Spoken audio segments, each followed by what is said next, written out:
Lunes 8 de marzo les enviamos en esta edición del Comercio TV en la mañana a todas las mujeres del Ecuador un abrazo grande en su Día Internacional, mi querida Ale. Muy buenos días con todos ustedes, amigos televidentes, así es. Les deseamos a todas aquellas mujeres que la lucha continúe, que sea un día para recordar que esta lucha tiene que ser diaria, para exigir nuestros derechos, exigir el respeto a nuestra vida, exigir el respeto a nuestro criterio, a nuestro pensamiento, exigir el respeto también a un salario equitativo y a muchas cosas más que no pueden terminar, porque ya no debería de ser una exigencia, sino algo ya innato, algo que es un derecho. Ya no deberíamos de seguir luchando. Ya no debería ser una exigencia, pero mujeres no tenemos que bajar los brazos, tenemos que seguir adelante luchando. El equilibrio es importante en las sociedades y buscar de estos trabajos no solamente de las mujeres, sino también de los hombres. Lograr pues el reconocimiento para que la sociedad camine de manera igual, de manera justa, equilibrada. Esa es la lucha de una sociedad en la cual hemos tenido demasiadas herencias que nos han separado por muchos siglos y que ahora pues se busca que esto sea un complemento ideal para que el ser humano trabaje adecuadamente. Así que la lucha no solamente es de ustedes, también es de los hombres. Los hombres también tienen esa misma lucha, Alice. No son todos, pero es una sociedad heredada machista. Entonces todos tenemos que lograr de alguna manera, pues con eso... Entender que tenemos que tener equidad. Hay que entender eso, ¿no? Vamos a ver los titulares del diario El Comercio. Ahí está en pantalla, titulares del diario El Comercio. El ministro del Trabajo, vamos a ver lo que nos dicen. Los casos del COVID-19 aumentan en el país. Activistas marchan para exigir los derechos de las mujeres. La inteligencia penitenciaria con 4 límites. Y pronto se sabrá cuántos barrios tiene el distrito de Quito, entre los principales títulos que tiene el diario El Comercio en su edición impresa, que usted ya lo puede adquirir en los principales centros de abasto. Vamos con la información, y es que el ministro de Trabajo, Andrés Ich, compareció el fin de semana ante la Comisión de Fiscalización de la Asamblea Nacional por el juicio político que pesa en su contra.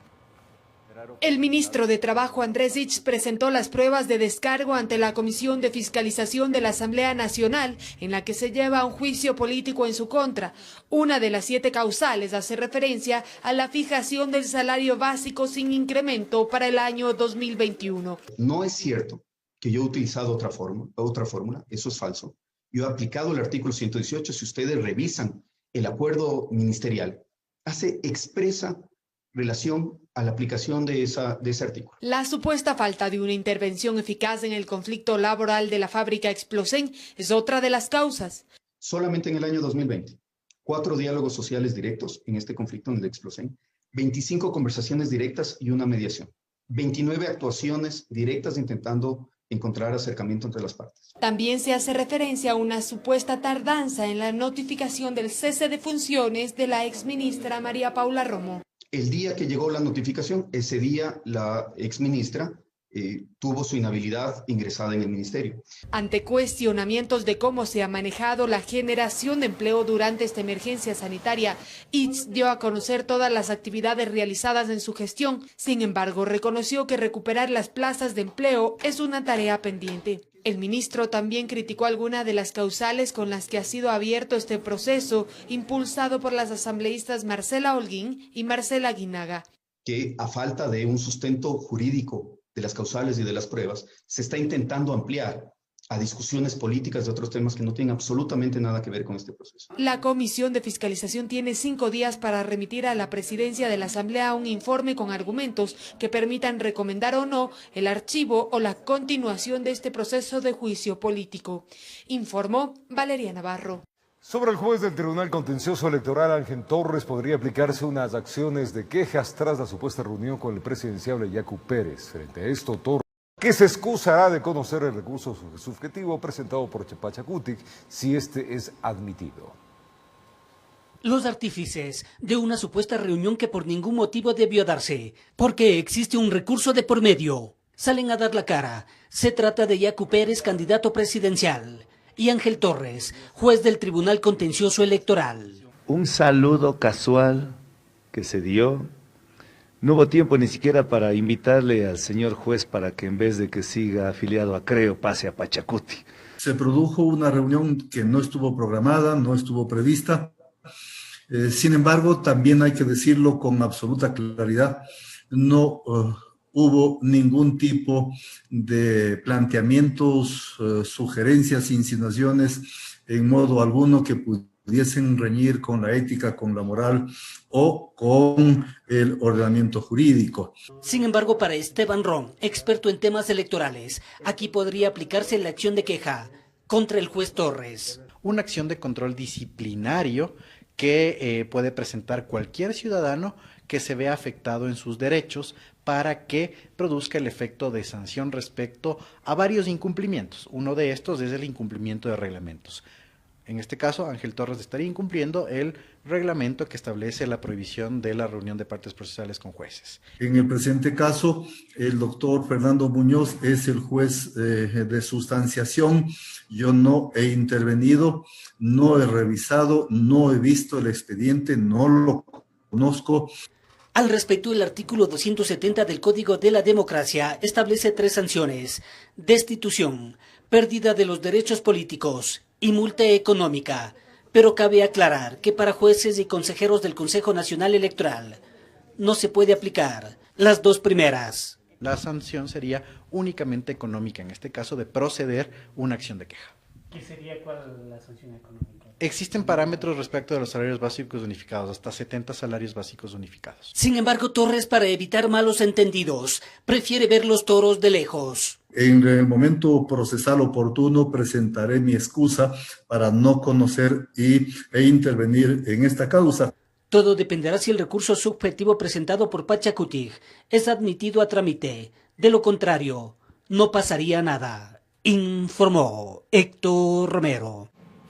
Y el gobierno tendría un plazo de 3 meses para trabajar en la ejecución de una política pública que controle la crisis carcelaria. Así lo explicó el secretario técnico de la Corte Constitucional en su comparecencia en la Comisión de los Derechos Colectivos de la Asamblea Nacional.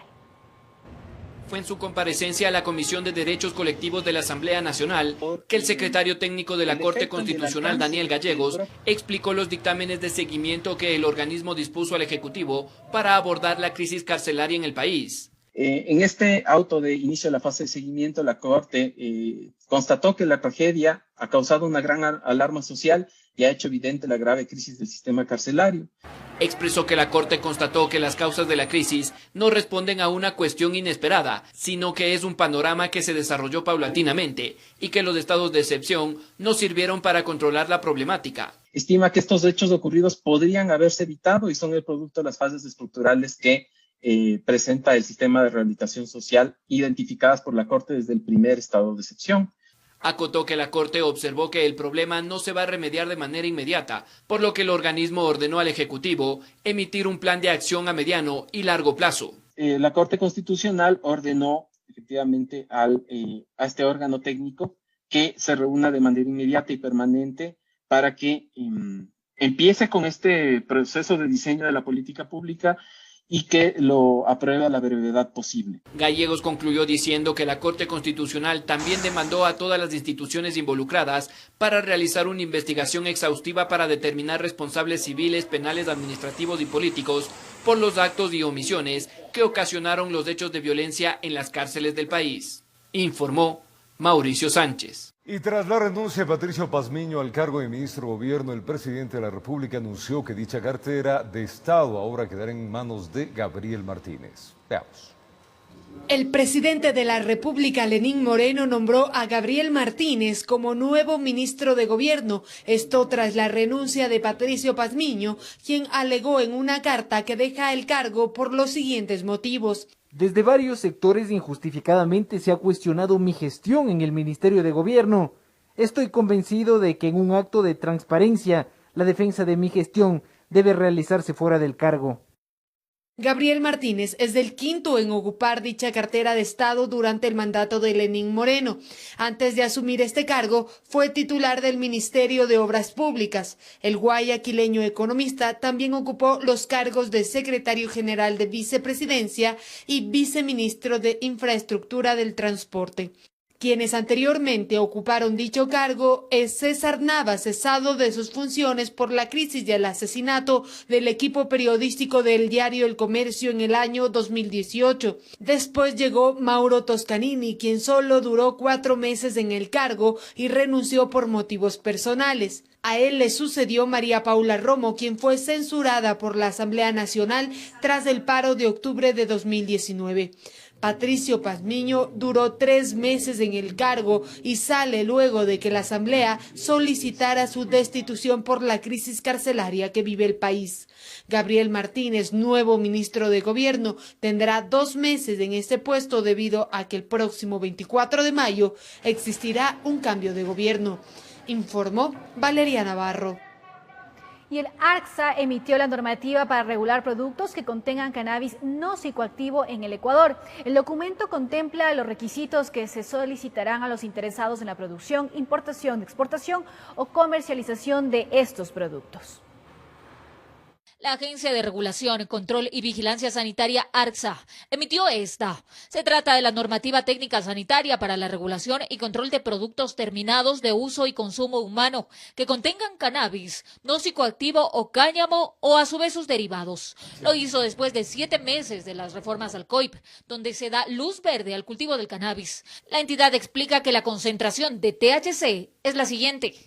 Alimentos, inferior al 0,3%. Cosméticos, inferior al 1%. Medicamentos en general, productos naturales, procesados de uso medicinal y medicamentos homeopáticos, inferior al 1%. Productos de higiene de uso industrial, plaguicidas de uso doméstico, plaguicidas de uso industrial, así como productos de higiene doméstica y productos absorbentes de higiene personal, deberán tener un porcentaje inferior al 1% de THC. Santiago Trejo, consultor en industrias sensibles, ve con buenos ojos la normativa. Los productos de cannabis no psicoactivo no tienen efecto vuelo y es por eso tan importante que tengan el control sanitario y que ante todo conozcan el origen de su materia prima. Es por eso que la materia prima tiene que venir de licenciatarias que haya generado el MAG. Sostiene que a nivel medicinal servirá, por ejemplo, para el tratamiento de enfermedades. Enfermedades de dolor crónico, que son enfermedades de tipo catastrófica, o están ahí los efectos de la quimioterapia, gente con Parkinson. Segundo están los de dolor, que es dolencias de tipo dolores musculares, tienes algún tema de artritis reumatoide, después antiinflamatorio. Explica además que aún faltan otros aspectos que se deberían tomar en cuenta. Ahora el que falta es agrocalidad con el reglamento para productos veterinarios. El ARCSA también indica que los medicamentos que contengan un porcentaje igual o mayor al 1% de THC serán regulados como medicamentos sujetos a fiscalización. Y es que con gran expectativa se espera que la industria del cannabis mejore la economía nacional, informó Marilyn Jaramillo. Al retornar vamos a contarles que tanto la lista de las personas vacunadas hasta la fecha contra el COVID-19 como los contratos firmados por las farmacéuticas para adquirir las dosis deberán ser entregadas por el Ministerio de Salud. Esto y más. Ya venimos.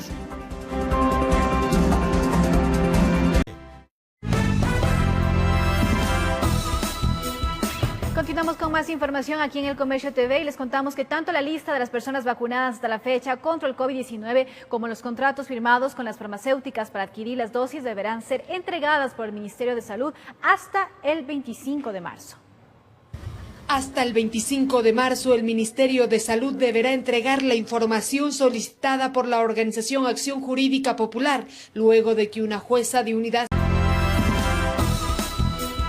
Continuamos con más información aquí en El Comercio TV y les contamos que tanto la lista de las personas vacunadas hasta la fecha contra el COVID-19 como los contratos firmados con las farmacéuticas para adquirir las dosis deberán ser entregadas por el Ministerio de Salud hasta el 25 de marzo. Hasta el 25 de marzo, el Ministerio de Salud deberá entregar la información solicitada por la organización Acción Jurídica Popular, luego de que una jueza de Unidad Civil de Quito emitiera una sentencia a favor del colectivo. La Defensoría del Pueblo ha sido delegada para vigilar el cumplimiento de la sentencia. Conjuntamente con la Defensoría del Pueblo, solicitaremos este cumplimiento inmediato en los 15 días términos que ha dado la jueza. Es decir, no es que se tienen que cumplir los 15 días para que el Ministerio tenga que entregar. Vuelvo a insistir, si el Ministerio obrara de buena fe, ya hubiera entregado la lista. La información solicitada trata sobre la lista de las personas que se han vacunado hasta la fecha, los contratos alcanzados con las farmacéuticas para la adquisición de dosis y el plan de vacunación. Esa información, en el momento en que sea entregada, la pondremos en conocimiento de los medios de comunicación. En este caso, también nosotros analizaremos ya desde un punto de vista jurídico las responsabilidades estatales en las que se haya incurrido, tanto de vacunar a personas que no correspondía en este primer momento, como en haber manejado de manera irregular o al margen de la norma recursos públicos. El pasado miércoles, el presidente Lenín Moreno se refirió al tema. Se entregue toda la información a la autoridad competente. Yo creo que nosotros no debemos espantarnos muchísimo acerca de cierto tipo de decisiones que se pudieron haber tomado en un momento determinado. Pero siempre habrá por parte del señor ministro saliente, el doctor Juan Carlos Ceballos, y así lo ha manifestado, la información respectiva de cómo funcionó el esquema con el cual él decidió proporcionar vacuna a tales o cuales personas. Con ello, Acción Jurídica Popular asegura que busca transparentar el proceso de vacunación contra el COVID-19 en el país y generar un precedente, informó Valeria Navarro. Y el gobierno lanzó la plataforma digital para registrarse en el proceso de inmunización en la fase 2, la cual se realizará de forma masiva. En la plataforma se asignará el día y la fecha exacta para recibir las dosis. El carnet de vacunación también será electrónico. La herramienta tecnológica será el soporte para el plan de inmunización masiva en el país. Según el gobierno, Ecuador tendrá un modelo único de Latinoamérica que permitirá tener el control total del inventario, arribo y distribución de dosis. Pero también los ciudadanos pueden registrarse para acceder a la vacuna en la fase 2 y subsiguientes.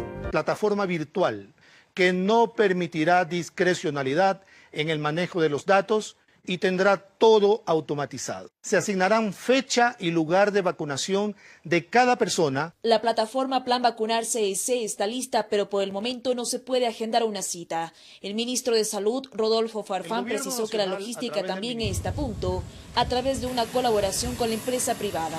Hemos establecido hasta 10.000 centros de vacunación con transporte y cadena de frío adecuados. Contamos con 8.000 brigadistas entre profesionales de la salud y técnicos de atención primaria. Está previsto que en el mes de abril inicie la vacunación masiva a toda la población de 18 años en adelante, priorizando por grupos de edad de mayor a menor. Además, el sistema tecnológico asignará a cada persona inoculada un código QR donde se almacenará su certificado electrónico de vacunación. Y poder tener un control a través incluso de códigos QR de las personas que han sido vacunadas. Y un enrolamiento que nos permita trabajar de la mejor manera para un control de procesos de transparencia. Hasta el momento han sido inoculados 58.088 ecuatorianos entre el plan piloto y la fase 1. En esta última se pretende inmunizar a 2 millones de personas vulnerables y de sectores estratégicos. Se espera la llegada de un quinto lote Pfizer en la semana del 8 de marzo, con más de 73.000 dosis. Informó Priscila Cadena. 7:19 de la mañana, es tiempo de conversar con el ministro de Finanzas y Economía, el ministro de Economía y Finanzas, el economista Mauricio Pozo. Vamos a darle la bienvenida acá a nuestro escenario. El economista Pozo le saluda a Roberto Álvarez Vandenberg desde la matriz de Televicentro. Hoy día vamos a hablar de varios temas, sobre todo de interés nacional de la ciudadanía. Un buen día, economista. Buenos días, Roberto. Un gusto estar con ustedes, a la orden. Bueno, hay varias cosas. Primero, la negativa y qué escenarios tenemos frente a la negativa del CALP de dar paso al proyecto que se tiene del Ley de Defensa de la Dolarización. ¿Qué caminos tiene para recorrer esto y cuáles son sus apreciaciones de la negativa por segunda ocasión que tiene el CAL en esta ley que usted le ha denominado de urgente? Bueno, como usted conoce, nosotros emitimos un comunicado una vez que se devolvió la ley. Ese comunicado explica un poco las razones que vemos nosotros para una acción que no corresponde. En primer lugar, el CAL no tiene atribución constitucional para interpretar la Carta Magna, eso lo tiene la Corte Constitucional. La Corte no puede actuar sobre proyectos de ley, sino sobre leyes aprobadas. Y aquí lo de fondo es que nosotros estamos siempre abiertos a ver algún tipo de ajuste que se puede introducir, pero que no modifique el fondo y el espíritu de la ley. ¿Cuáles son las principales observaciones, ministro, que hace el CAL frente a esta segunda propuesta que mandaron ustedes? Bueno, hay varias. En primer lugar, está el tema de la constitucionalidad, pero con el comentario que le acabo de hacer, ese es uno de los elementos. Hablan de que el Banco Central es entidad del Ejecutivo y por lo tanto no es viable delegar la autonomía técnica y administrativa a una institución que es parte del Ejecutivo. Temas de esa naturaleza que estamos justo en el proceso de definir y de poder ajustar, no para cambiarlo de fondo, sino para que se entienda realmente el contenido y por qué se lo hace de esta manera. Precisamente hoy hay una reunión en la tarde para poder conversar entre los miembros del CAL y los delegados de las instancias del Ejecutivo que vamos a estar ahí. El Ministerio de Economía, va a estar las dos superintendencias de bancos y economía popular y solidaria, va a estar la Junta de Regulación Monetaria, va a estar el Banco Central, para darle salida. Y a paso seguido, discutir probablemente ya ingresar a la ley algunos aspectos técnicos que yo creo que son viables de poder modificar y que no alteran el contenido y el espíritu de la ley. Ministro. Temas como, por decirle, operaciones de redescuento del Banco Central o emisión de papeles del Banco Central, para que no vengan con el argumento de que esto va en la línea de apoyar o de trabajar con los bancos privados, alguna cosa de esa naturaleza. Justo le voy a preguntar eso. Bien, pero lo de fondo no se puede, en eso no se puede negociar, pues, por ponerlo de alguna manera, porque lo de fondo es transparentar la información, que estén los 4 balances, que podamos alimentar las reservas para que cubran las obligaciones, los pasivos que tiene el Banco Central. Eso sí es absolutamente imposible de negociar, y por lo tanto la imposibilidad de que el día de mañana cualquier gobierno le quiera prestar a través de la plata de las reservas al presupuesto del Estado recursos para que gasten lo que quiera gastar. Eso sí, obviamente, es imposible de manejar. Así que estamos en ese proceso. Esto no va a ser largo, esto va a ser de pocos días, y próximamente estaremos nuevamente enviando el proyecto de ley a la Asamblea. ¿Alcanzará el tiempo, economista Pozo? Queda menos de 2 meses para que el gobierno salga. Bueno, son 30 días, como usted conoce, una ley económica urgente. Correcto. Después de los 30, eso pasa a la esfera del Ejecutivo para su ejecútese, su veto parcial o total. O sea, todavía estamos con algo de tiempo, no mucho, pero algo de tiempo. Por eso es que tenemos que tomar una decisión en los próximos días. ¿Qué pasaría si no se logra, pues, que esta reforma que entra a esta ley de defensa de la dolarización se logre en este gobierno? ¿Usted cree que el que viene la va a continuar? Bueno, depende quién viene. Obviamente depende cuál va a ser el nuevo gobierno. Pero fíjese, este es un proyecto de ley que no puede ser visto como parte del gobierno actual o parte de ningún gobierno. Este es un proyecto de ley para la defensa de un régimen cambiario defendido por el 95% de los ecuatorianos. Tiene que ser visto de esta manera. O sea, no es un proyecto de ley que le beneficie al actual gobierno, le beneficia a cualquier gobierno. El que tengamos lo que tiene la gran mayoría de países que les ha ido mejor que a nosotros, un banco central técnicamente autónomo, que tome sus propias decisiones, que no sea el gobierno, que le ponga el freno al gobierno cuando tiene que ponerle, que no sea tampoco el sector privado, que genere credibilidad, es decir, algo que cae, yo diría, en el más elemental principio de responsabilidad y de racionalidad. Es lo que se tiene que entender. Entonces, si vamos a politizar un tema tan importante, ahí sí se complica la cosa. Por eso que estamos tratando, yo al menos, de comunicar el principio de que este es algo que necesita el Ecuador, independiente de los gobiernos. Esto fortalece la dolarización, cuida la plata de la gente, tanto que deposita en los bancos, en las cooperativas, que paga sus aportes a la seguridad social, los GATS que tienen sus recursos depositados en el central. Es lo que estamos tratando de precautelar y cuidar, y por lo tanto fortalecer la dolarización. ¿Por qué hablan economistas de privatizar? Porque eso dice la ciudadanía, y he escuchado a algunos políticos también, de que van a privatizar el Banco Central. No tiene ningún sentido, es exactamente al contrario.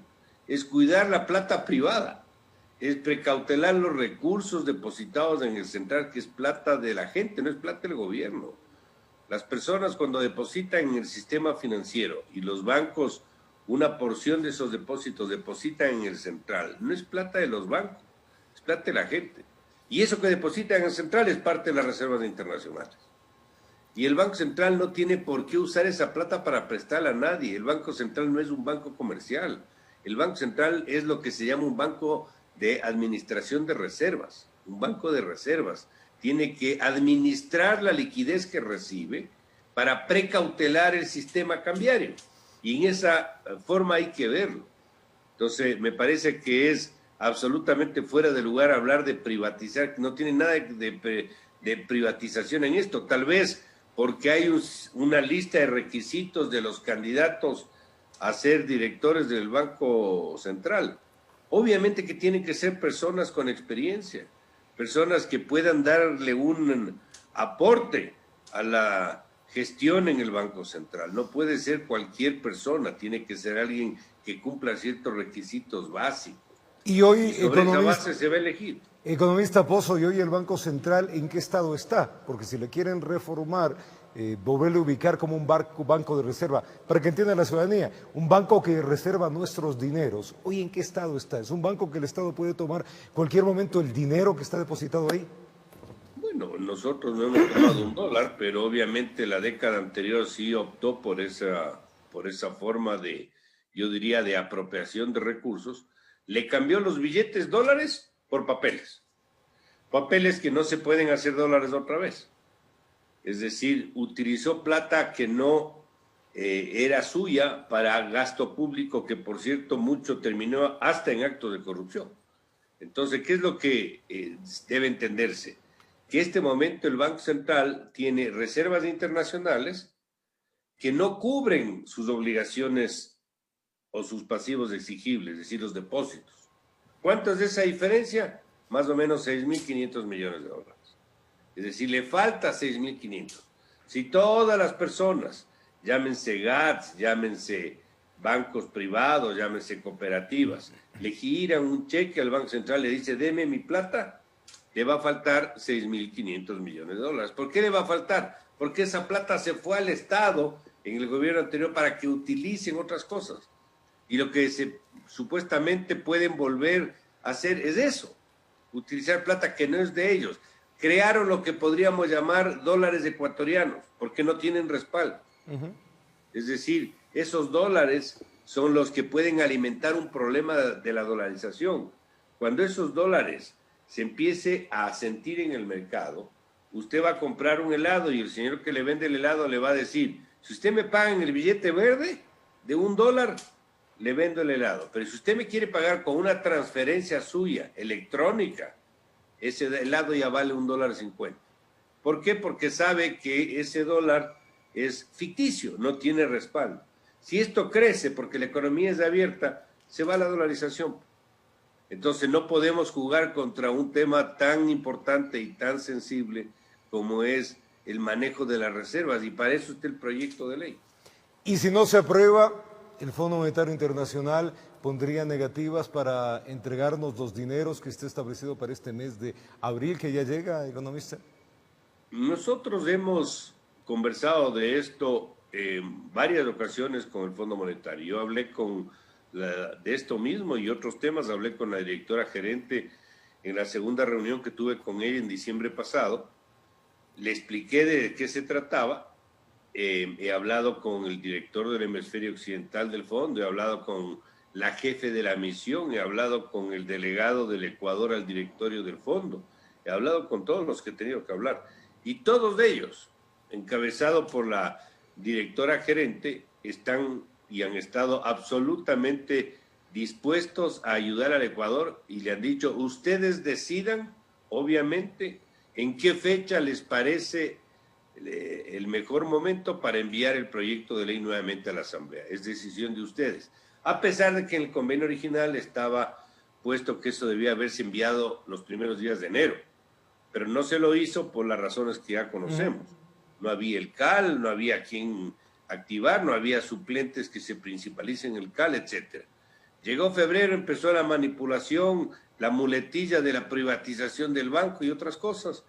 se envió en un momento, nos vuelven a devolver y en esa situación estamos. Así que lo que le quiero decir con esto es que el Fondo Monetario está absolutamente consciente de todo lo que se ha hecho, todos los esfuerzos que se ha hecho. Y si el día de mañana, por alguna razón, se niega a esta ley nuevamente, pues nosotros habremos hecho nuestro trabajo, Robert.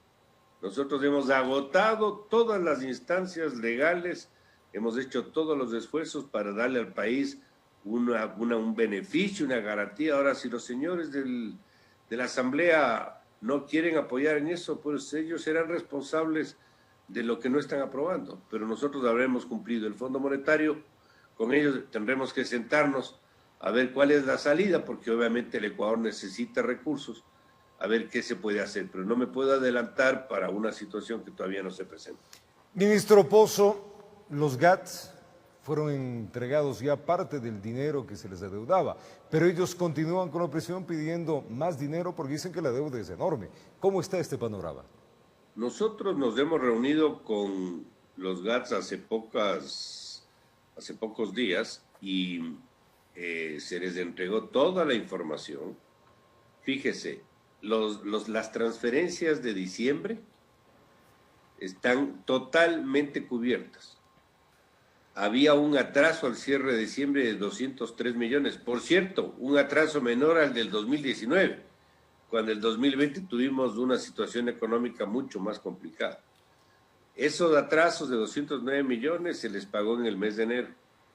Y la cuota de enero se les ha venido pagando durante el mes de febrero y marzo. Es decir, este rato no hay deuda.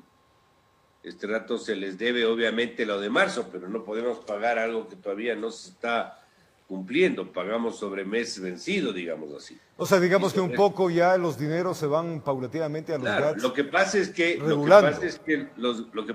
los GATS aseguran que lo que están recibiendo no es lo que deben recibir, porque ellos argumentan sus propias lecturas. La proporcionalidad territorial. Nosotros no podemos asignar más valor del que nos da la propia ley, porque eso es una figura de peculado, nadie va a hacer eso. Entonces estamos asignando lo que nos corresponde. Claro, entre lo que ellos creen que deben recibir y lo que nosotros estamos asignando, porque la ley nos obliga a entregar así, hay una diferencia, y eso es parte de lo que dice que ahí el problema.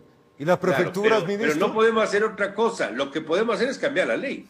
Es más, les ha ofrecido cambiar la ley, modificar la fórmula, nosotros con nuestros equipos técnicos colaborar con ellos para hacer este trabajo. En eso estamos abiertos. Lo que no podemos hacer es lo que no esté en la ley, porque en derecho público no hay cómo hacerlo. No, así yo tenga la plata, no pudiera darles. Claro. Y las prefecturas también dicen lo mismo, ministro. ¿Qué ha pasado con ellos? Perdón, no lo escuché. Las prefecturas también están reclamando, ministro. Bueno, en general hay una posición de estos pedidos de todos los GATS, o sea, de las prefecturas, de los municipios, de las juntas parroquiales también. Entonces, lo que hemos hecho es lo que está en la norma y en base a eso hemos cumplido. Ahora, que eso no sea justo, puede que les afecte a unos más, a otros menos, como efectivamente sí ocurre. Que por cierto, a eso les hemos ayudado también. Se les ha adelantado devoluciones de IVA, se les ha ayudado con créditos del Banco del Estado para ayudarles en su situación de liquidez, etcétera. Pero no podemos irnos contra la ley. O sea, nadie puede obligar a nadie a hacer cosas que no estén contempladas. Por esa razón es que lo obvio es que sí se haga algún ajuste a la fórmula para una repartición un poco más balanceada, pongámoslo así, pero mientras tanto hemos cumplido lo que tenemos que cumplir. Ministro Pozo, en el tema de la entrega de bonos o la ayuda económica producto de la pandemia y pérdida de empleo, ¿ya se entregaron? ¿Cómo está este tema? Nosotros hemos ofrecido, y yo estuve en una rueda de prensa con 4 ministros más, ofreciendo la entrega, por ejemplo, de una compensación de $200 para aquellos funcionarios públicos que estuvieron en primera línea y siguen estando en la primera línea por el asunto de la pandemia. Eso ya está determinado, está decidido, está de alguna manera seleccionado quiénes son. El gran problema en esto es que usted tiene que cumplir ciertos detalles legales que no son tan simples. O sea, usted no puede con la plata decir mañana como dueño de una empresa yo les entrego $200 y tome la plata. Tiene que ver el mecanismo de cómo entregarle la plata. Si es un mecanismo grabando horas de trabajo, horas extras, si es un mecanismo de compensación directa por algún concepto, es decir, hay que cumplir ciertas... Tiene que salir por un porqué. Hay que buscar el instrumento de pago, no es que aquí no hay dueños de la plata del Estado, tenemos que cuidar las leyes. Entonces, ya tenemos definido la manera, y eso significa que estaremos entregando en los próximos días los recursos. ¿Y los bonos a la ayuda económica en cambio a las personas que han perdido empleo? De igual manera, los $500 que se estableció por el desempleo, la plata de apoyo a los afiliados al Seguro Social Campesino, los $240 millones que también se van a entregar. Es decir, todo eso está en pleno proceso de ejecución, pero se ha demorado a veces, también se demoró por el tema del sistema, que tuvimos un problema con el sistema de entrega de recursos, es decir, se nos han venido 1000 cosas encima, y ahí yo más bien les pido un poquito de paciencia de unos días, pero está ofrecido, está presupuestado, está asignado, estamos simplemente viendo el vehículo de la entrega, que es lo que nos ha obligado a demorarnos un poco. Ministro, estamos a 2 meses de entregar el gobierno. Las cuentas públicas, ¿cómo están? Una de las metas que se tenía frente al FMI era reducir el déficit de menos 8.9 a 2.9. ¿Cómo está el tema de las finanzas públicas ya en la parte final y cómo se les va a entregar al nuevo gobierno? Bueno, nosotros hemos hecho un trabajo que se ve en las cifras. El año pasado, recuerde usted, el déficit original el estimado original era de 8.700 millones. Después ese déficit bajó a 7.700, tanto así que no tuvimos necesidad de buscar financiamiento de los bancos chinos. Recuerde que eso estaba previsto y finalmente no se viabilizó. ¿Y por qué esa necesidad de financiamiento se redujo? Por el problema económico, por la austeridad, por el manejo mucho más disciplinado de las finanzas públicas. Y estoy por tener una reunión en esta misma semana. Yo lo anunciaré inmediatamente porque el déficit fiscal del año pasado muy probablemente sea inclusive menor, sea de alrededor de 7.000 millones. Fíjese usted, ¿por qué? Porque las cifras siempre se van puliendo y hay que esperar tener las cifras cerradas. El año 2021 vamos a tener un déficit de alrededor de 3.900 millones, eso está con el programa. Entonces vamos a entregar unas finanzas públicas con un déficit mucho menor, mucho más manejable, con acuerdos internacionales, con una liquidez que está creciendo a 2 dígitos en el sistema financiero, pero falta obviamente la demanda de crédito porque la economía todavía no llega a los niveles que tiene que llegar. Va a haber superávit comercial, tenemos un acuerdo con los multilaterales, tenemos un acuerdo con el gobierno americano a través del DFC, que estamos buscando adelantar lo que más podamos para acceder a 3.500 millones para reemplazar deuda bilateral más cara por deuda más barata y estimular la actividad económica. Es decir, y tenemos reformas de estructura que hemos podido introducir, la ley de apoyo humanitario, la forma de fijación de los precios de los derivados. Estamos trabajando para el tema de las tasas de interés para también entregar. Y las 3 reformas que tendrán que ser impulsadas por el otro gobierno, pensional, laboral y tributaria. Eso es lo que vamos a hacer y lo que hemos trabajado en estos meses. Así que, para responder su pregunta, vamos a entregar un país financiado, caminando, con un norte predefinido, y sobre esa base el nuevo gobierno ojalá le dé perseverancia, constancia, continuidad, y obviamente lo que considere que tiene que cambiar, que lo haga. Pero vamos a entregar un país bastante mejor que el que se recibió al inicio de esta administración. Economista Pozo, Madero, un abrazo grande. Gracias por aceptar nuestra entrevista, por conversar un poco la economía del país. Una buena semana, economista. Muchas gracias a ustedes y siempre la orden. Gracias. El ministro de Finanzas y Economía y Finanzas, Mauricio Pozo, hablando de lo que ya hemos visto, las necesidades que tiene el país sobre los dineros. Una pausa, nosotros venimos con más. Que se da cuenta de su alma, hoy vas a descubrir que el mundo es solo para ti, que nadie puede hacerte daño.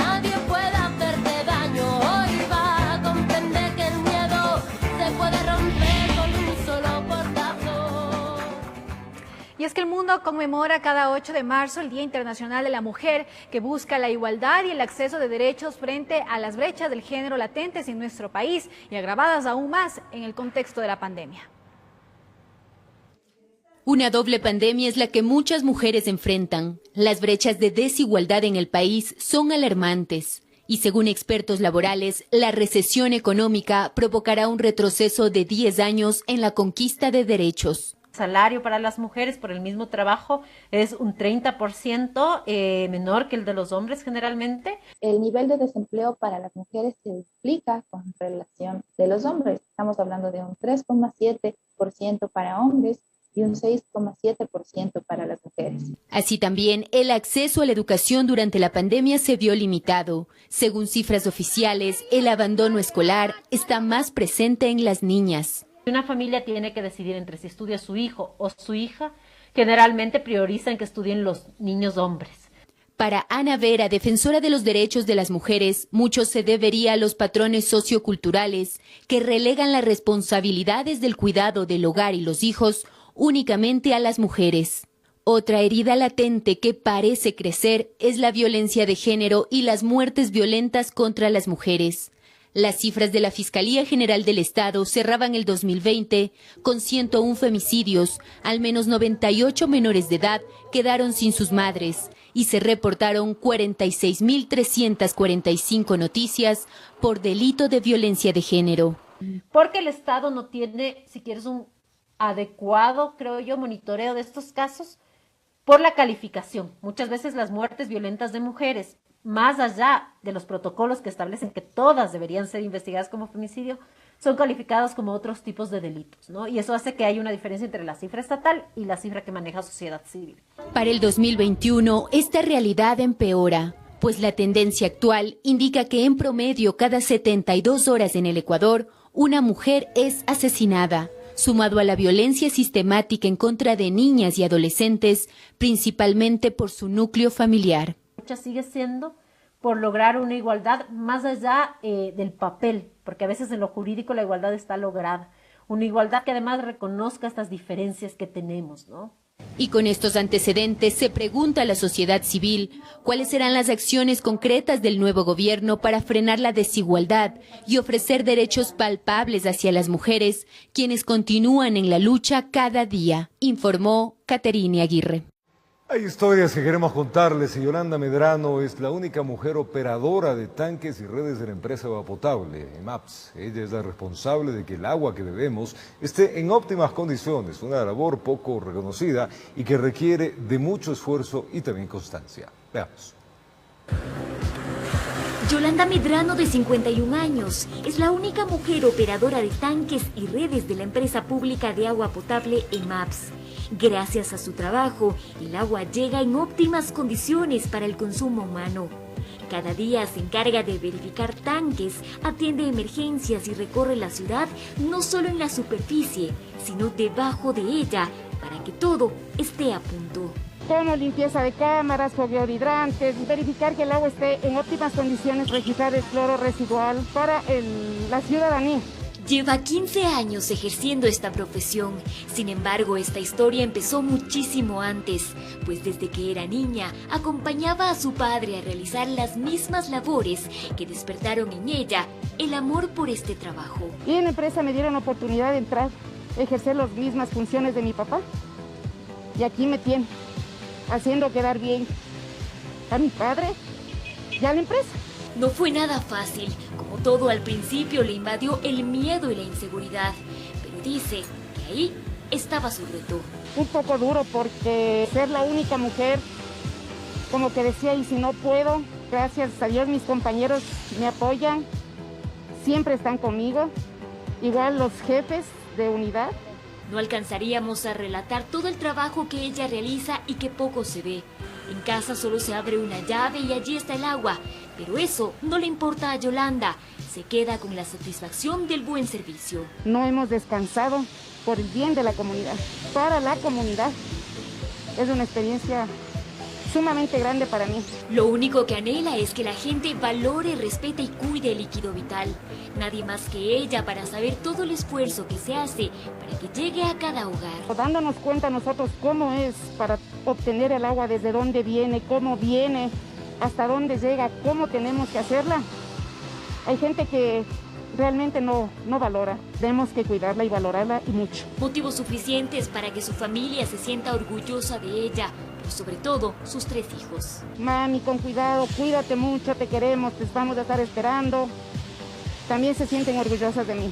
Su trabajo es respetado y admirado por todos sus compañeros, quienes con cariño la llaman la mamá de los pollitos, siempre dispuesta a compartir su conocimiento y más aún, abierta con gran humildad a continuar aprendiendo. Es una excelente persona, una excelente compañera y una excelente madre de familia. Es una buena compañera, le agradecemos también que es de nuestro grupo. Y esperemos que todo el tiempo sigamos así. Una labor poco reconocida que requiere de mucho esfuerzo y que hoy hemos querido visibilizar como una muestra de que las mujeres todo lo pueden. O sea, nosotros somos fuertes, nos dicen el sexo débil, pero somos fuertes. Podemos llegar a muchas cosas grandes. Es el sexto sentido de la mujer, que siempre vamos a salir adelante. ¡Feliz Día de la Mujer! En Quito informó Adriana Rojas. En el Distrito Metropolitano de Quito, los días lunes no circulan desde las 6 de la mañana hasta las 8 de la noche los vehículos y motocicletas que tengan placa terminada en 0123. Si usted incumple con la ordenanza vigente hasta el 31 de marzo, será multado con el 50% de un salario básico unificado, es decir, $200 y la retención de su automotor durante 5 días. Los sábados y domingos la circulación es libre.